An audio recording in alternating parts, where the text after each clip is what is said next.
What's up, tribe? How you doing? Go ahead and hit that subscribe button. I hope you like this video. This is gonna be your Real Housewives of Potomac reunion part 2, season 5. I guess we're on. Now let me say this before we get started. Let me just go and let y'all know this.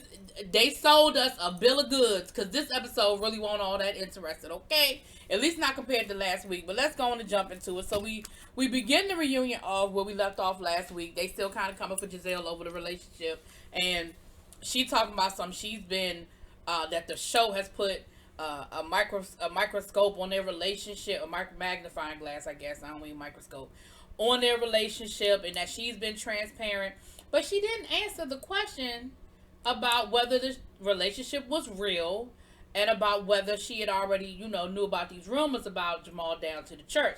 Now, I will say this, Candace was kind of giving it to Giselle a little bit and was like, well, I mean, all he had to do was come, girl, and he could have went on and answered all these questions himself. And well, what you gonna do about it if you find out he cheating? And Giselle talking about something, we gonna cross that bridge when we get to it, because you know he cheating. But you also know he ain't your man, so. Anyway. Then we they went to lunch, and of course everybody was talking trash. Then we came back, we came back and they got on the mic on Ashley's stage. Now listen, let me say this, Ashley,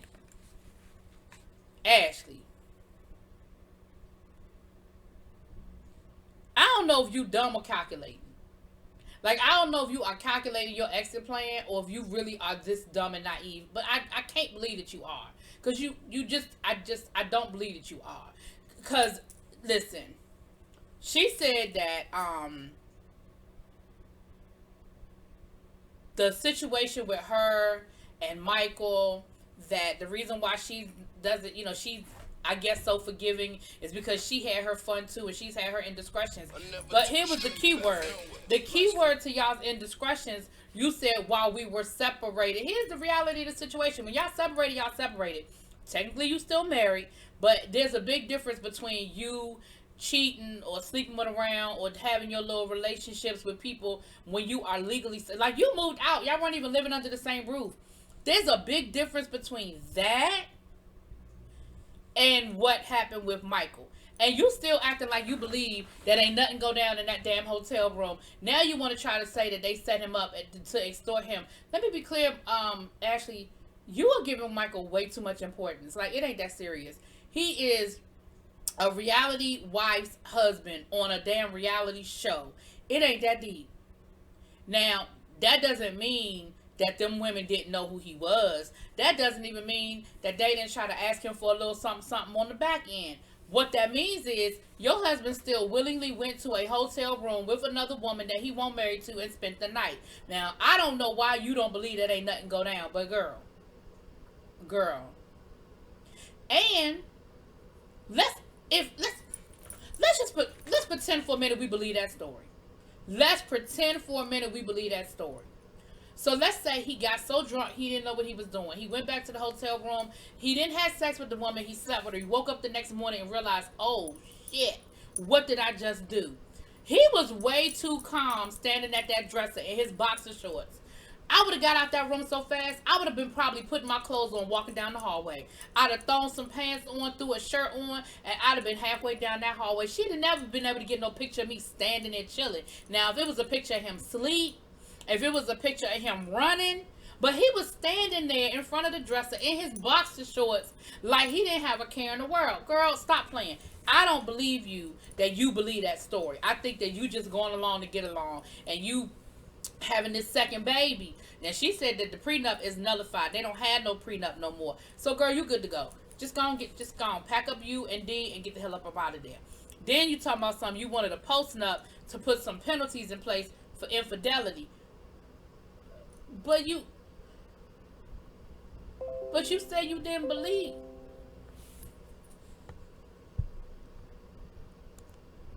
But you said you didn't believe it was a...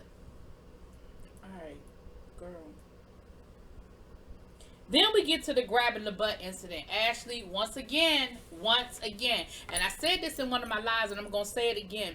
I have a really big problem with the fact that we're not treating this situation as seriously as we would if he had grabbed a woman's butt and had been accused of grabbing multiple other women's butts. we would be having a whole nother conversation. Michael would be fired. Ashley would probably be fired as collateral damage, and we would be having a whole Me Too movement. But the fact that Andy talking about someone, we asked him, and he did, because Ashley tried to make it seem like, oh, well, him and Michael had that type of relationship, and they were just playing around, and that's just how they play with each other. And Andy was like, well, no, we asked that cameraman, and he was, he was very, upset by it, and he was a little, taken aback by the whole thing. And Ashley talking about oh, that's surprising, because, I mean, they play like that, and he calls him Zaddy. But we supposed to also believe that your husband ain't attracted to men. Why is he grabbing men's asses? Who does that? What would he be grabbing men's ass? Just random men's asses he don't know. Girl. Anyway, I really, really, really, really, really, really still feel like the way they're handling this is very nonchalant, and I have a problem with it. I really do. Andy, Bravo, and all the execs, and anybody listening, I have a huge problem with the fact that y'all don't seem to think that this is a bigger deal than just a soundbite on a reunion show. Now, that's just me. We had this whole thing with Karen. I mean, I'm out of order, but we had this whole thing with Karen. Listen, the only thing that I walked away from with the situation with Karen is Karen is more transparent than when she used to be. And she said a lot of it has to do with the fact that her parents aren't here, and she felt like she had to, I guess, maintain a certain image because she knew her parents were watching. But now her parents aren't here. They're not watching it, so she feels a little more open to be free. They did have a conversation about the money situation, and she said that yes, her getting drunk sort of opened up the door for her to have the conversation with Ray, and she realized that she was sort of being a spoiled brat, that, this man had taken care of her throughout their marriage. She didn't have to worry financially. She was good. And then when he needed her, now she's like, I want my money back. I did this and I did that. And that's kind of what I said when it went down in my review. I'm like, listen, y'all married for better or for worse. You reap the benefits of him not paying his taxes, because I'm sure when he won't paying his taxes, you was spending that money. So now that he done got in trouble and it done caught up with him, and you got the money in your account, everybody ain't blessed to have the money just laying around to be able to pay a $5 million tax debt, or however many millions of dollars it was. Luckily, you had that kind of money in your account. I mean, everybody don't have that, Robin. So I'm just saying, like, other people got to make payment arrangements, Robin. And so you were able to help your husband out. And so I feel that. I feel you on that. Now, Wendy, you tried to backpedal and pussy pop off of them ageism statements you made about Karen, talking about that her and her husband, I can't believe they still having sex, and it is old and dry, whatever.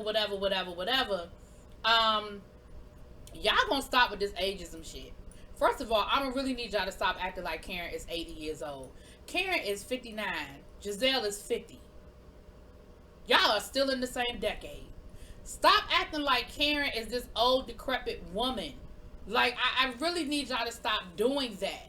All y'all are within, well, for the exception of maybe Candace and Ashley, all y'all are within 20 years of where Karen is. And some of y'all are within 10 or 15 years. The main ones that's talking be the main ones that's knocking on that front door. Girl, y'all really need to stop. Anyway, then we get to talk. Then we finally get to Monique and them. They don't believe that the bird flew away. I guess they're trying to say that that Monique did it to get some attention or to get some sympathy. But here's the reason why I believe that bird really flew away. T'Challa really flew away. I'm gonna tell you why I believe it.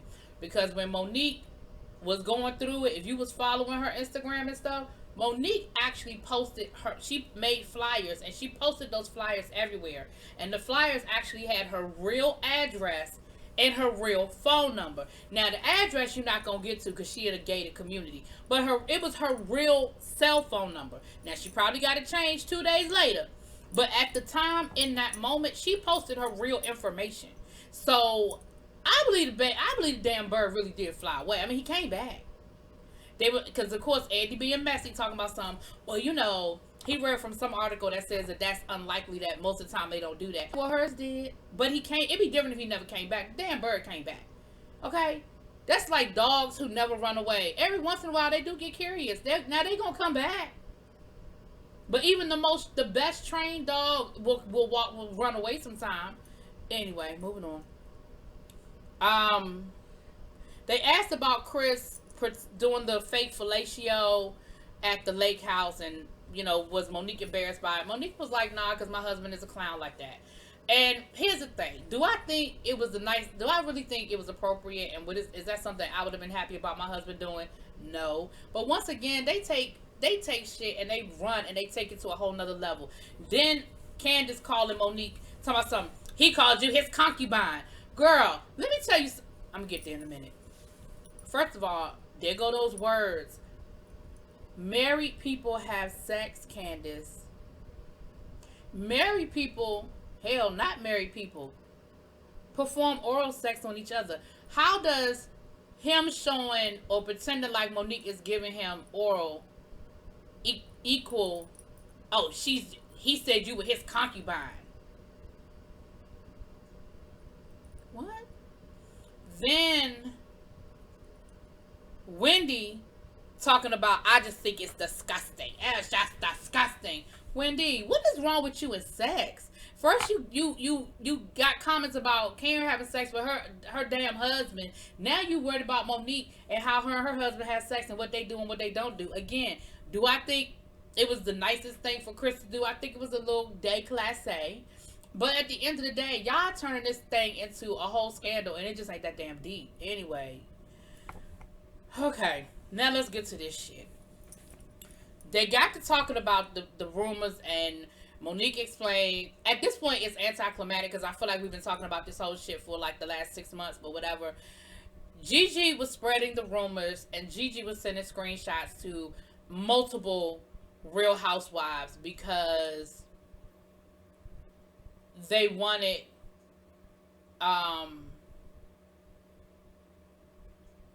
because they wanted she was trying to get on the show.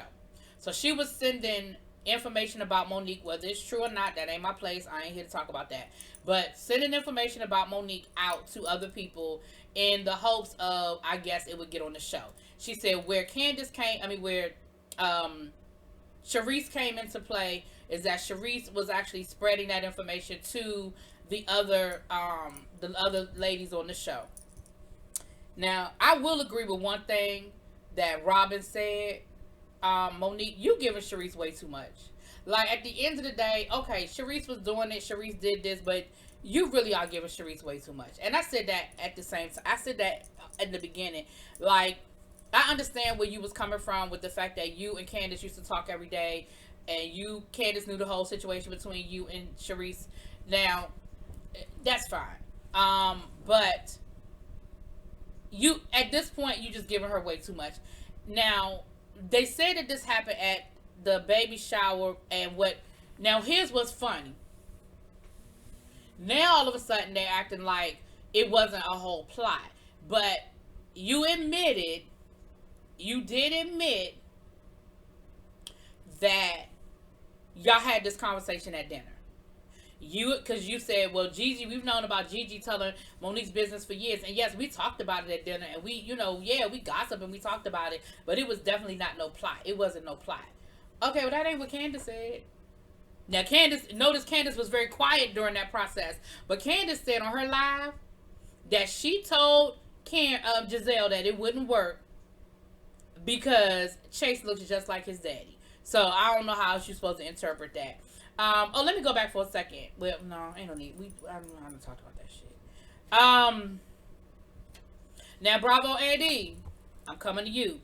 You tried to throw at Monique talking about something, but we didn't put it on the show. But we didn't put it on the show. But we didn't put it on the show. You did put it on the show because when Giselle said it in her confessional, y'all kept it in. Now, according to Monique, y'all cut off the part where she specifically said baby Chase. But you kept it in her confessional, which brought it to the show. Now, you didn't make it her storyline. You didn't make it part of her storyline. But you put it on the show. By leaving it in the confessional, you put it on the show. Now, don't sit here and bullshit and don't play word games. Come on, Andy. Stop. You did put it on the show. All right? It was in her confessional. We would have... Because Monique wouldn't speak on the rumors. If Giselle hadn't told us what those rumors were, most of us wouldn't know what those rumors were. So, girl, go on, sit down somewhere. Moving on. Last but not least, they talked about the fight. Now, here's what I'm not rehashing none of this shit. But let me say this to y'all. I found it very funny how for all of last episode and 90% of this episode, Candace was making smart comments at Monique, mumbling under her breath, rolling her eyes, cutting her eyes, called Monique a concubine, all kinds of shit. But the minute they brought up that fight, here come that damn napkin. Now all of a sudden Candace is crying and upset. Look.